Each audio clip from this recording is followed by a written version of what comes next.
Olá! A partir de agora, você está convidado a acompanhar conosco uma conversa com o senador Álvaro Dias e o nosso tema são os impasses nesse momento da política brasileira que vivemos. Nós estamos aqui nos primeiros dias de outubro vendo o governo federal passar por uma situação apreensiva.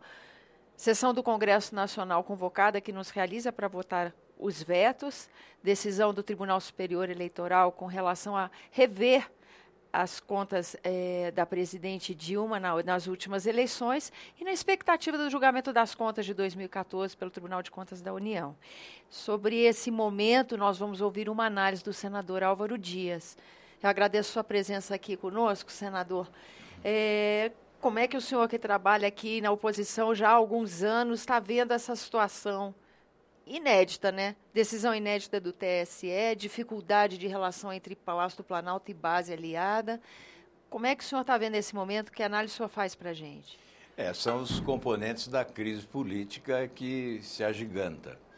E diante da incompetência do governo e da irresponsabilidade de boa parte do Congresso Nacional, nós estamos provocando indignação cada vez maior na sociedade, desgastando uma instituição essencial como é o Congresso Nacional.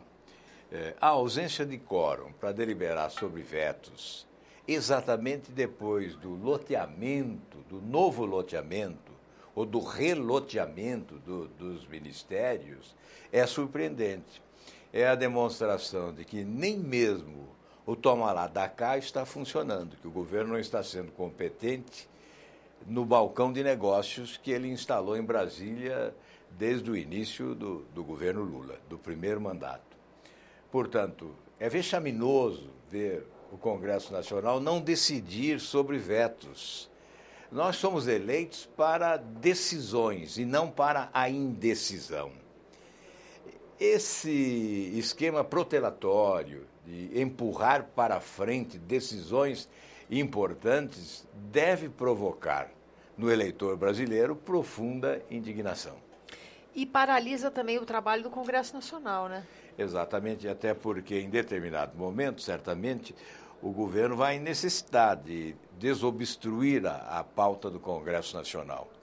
Essa pauta está obstruída em razão dos vetos. O que não se entende é a base aliada, que aceita a negociação, ocupa os cargos no governo e depois se ausenta num momento como esse. Mais surpreendente ainda é que a oposição está presente e quem está obstruindo a sessão é a situação, é a base governista. Isto é lamentável e certamente um grande desgaste para o Congresso Nacional. Depois dessa reforma ministerial, essas duas tentativas de sessão do Congresso Nacional, se fala de um esfacelamento da base. Quer dizer, talvez essa reforma ministerial ajude a desfazer o bloco da maioria que o PMDB estava capitaneando na Câmara. Como é que o senhor acha que isso pode refletir? O senhor acredita nessa tendência? Acha que isso acontece? É um risco que o Palácio Planalto corre? Bem, essa é a constatação de que esse modelo está falido. Ele tem que ser sepultado definitivamente. Há uma teimosia na sua manutenção. Esse é o sepultamento? O governo devia buscar outras alternativas republicanas. Veja que alguns certamente ficaram satisfeitos porque abocanharam cargos, mas muitos ficaram insatisfeitos na própria base aliada do governo. Eu já disse várias vezes e vou repetir, eu não me conformo com essa tese de que é em nome da governabilidade que se loteia o governo, que se instala um balcão de negócios. Essa rima de governabilidade com promiscuidade.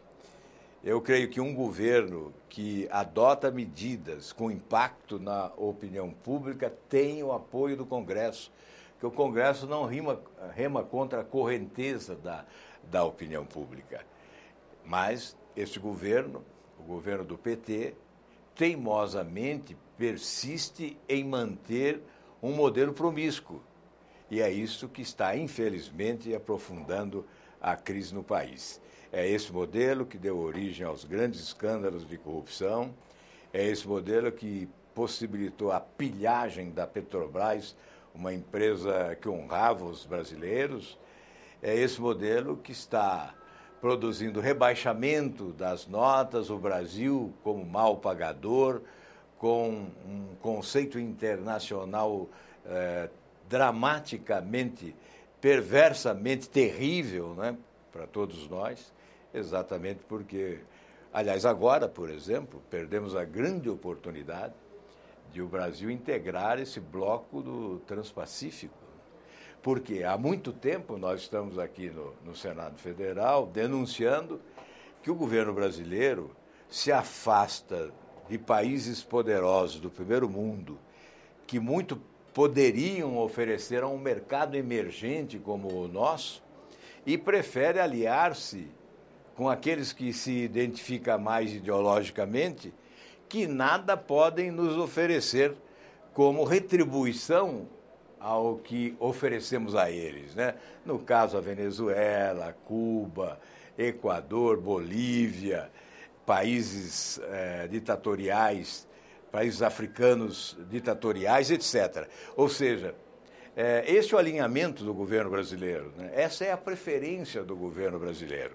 Imagine o prejuízo que hoje nós estamos sofrendo, enquanto o Peru e Chile se alinham a essas potências e certamente se beneficiarão extraordinariamente desta aliança, nós estamos aqui aliados a ditadores boquirrotos aí, que lamentavelmente não constroem o futuro das suas nações. Vale a pena lembrar que o Tratado dos Países do Pacífico significa 40% do PIB mundial e um contraponto a esse comércio que é feito pela China, né, senador? Exatamente. E a China mesmo não participando deste bloco tem uma participação indireta porque é a principal aliada de alguns dos países que integram esse bloco. Dá uma equilibrada, pelo menos, né? Exatamente. Nessas Enfim, relações. Eu não sei dimensionar hoje o desperdício que é essa posição brasileira. O quanto nós estamos perdendo, porque o nosso governo passa a mão na cabeça dos ditadores mundo afora e prefere aliança com países que, lamentavelmente, não estão à altura do progresso atual, sobretudo em função do sistema de governo que adotam. Senador, Tribunal Superior Eleitoral tomou uma decisão ontem, terça-feira, dia 6 de outubro, que vem atender a um pleito do seu partido, um questionamento sobre a forma como foi feita a campanha da presidente Dilma nas últimas eleições. Como é que o senhor viu a decisão do TSE? Olha, é uma decisão inédita, é a primeira vez que isso ocorre na nossa história. Obviamente, ela é um desdobramento da Operação Lava Jato, porque o que deu sustentação a esta posição do TSE de investigar para depois julgar, é exatamente aquilo que a Operação Lava Jato apresentou como denúncia. As delações premiadas, né? A confirmação de que recursos do propinoduto do Petrolão foram transferidos para a campanha eleitoral, exatamente esses indícios de corrupção que levam o Tribunal Superior Eleitoral a esta decisão histórica e inédita, e que pode ter consequências aí importantes. Desdobramentos, certamente. Tipo impugnação Exato. Se houver desse mandato. Cassação, é evidente que alcança a chapa completa, né, de presidente e vice-presidente, e aí o país está num vácuo, né? Vai buscar a solução, certamente, através do voto nas urnas. Nós estamos vendo dois processos que vão ter desdobramento mais para frente, né? Essa decisão do TSE, o julgamento das contas pelo Tribunal de Contas da União, por mais que o próprio julgamento, nesse instante, como está programado para ser, esteja sendo questionado, o mérito do que está em questão tem questões concretas aí na análise dessas contas que provavelmente reverberam nos próximos meses, até mesmo aqui na casa. Qual a expectativa? Como é que vai ser essa confluência TSE, TCU? Como é que o senhor acha que essas coisas se cruzam em algum momento, vão e algum desfecho mais ou menos juntas? Qual é a expectativa do senhor? São duas vertentes, né? O TSE de um lado, com um processo em curso, e o Tribunal de Contas, que pode alimentar um processo de impeachment no Congresso Nacional, já que o julgamento do Tribunal de Contas da União é preliminar.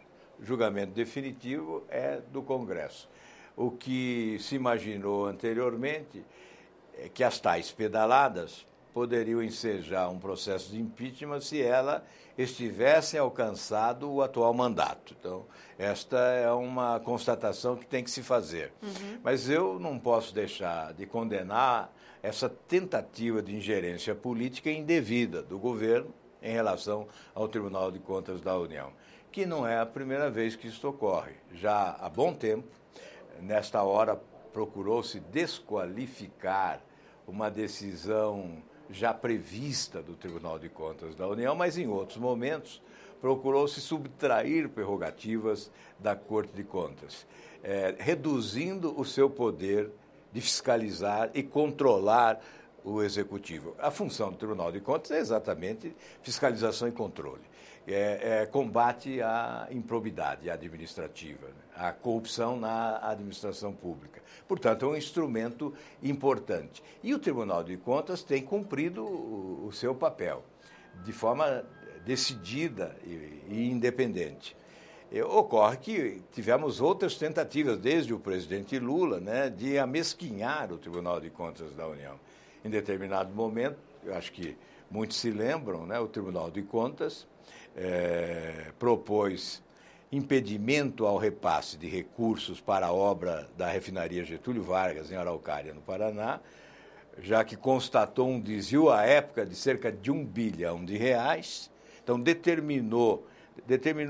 sugeriu ao Congresso Nacional que retirasse, que incluísse um dispositivo na Lei de Diretrizes Orçamentárias para impedir a continuidade da obra. O presidente Lula simplesmente ignorou, atropelou o Tribunal de Contas, atropelou o Congresso Nacional, repassou os recursos e foi lá fazer festa na inauguração da ampliação da obra. Agora, a Lava Jato está denunciando um desvio monumental de recursos naquela refinaria. Se o Tribunal de Contas da União tivesse sido respeitado naquele momento, certamente nós teríamos contido esse processo de evasão, de sangria dos cofres da Petrobras, também na construção da ampliação da já existente, né, refinaria Getúlio Vargas, lá no Paraná. Senador, agradeço a sua presença aqui no nosso programa. Eu que agradeço. Obrigado. Agradeço também a você que nos acompanha, lembrando que esse é o programa Argumento e que você está sempre convidado a fazer sugestões e críticas ao trabalho da TV Senado pelo 0800 61 2211, que é uma ligação gratuita. E quando você quiser rever esse ou outro dos nossos programas, senado.leg.br/TV. Até a próxima.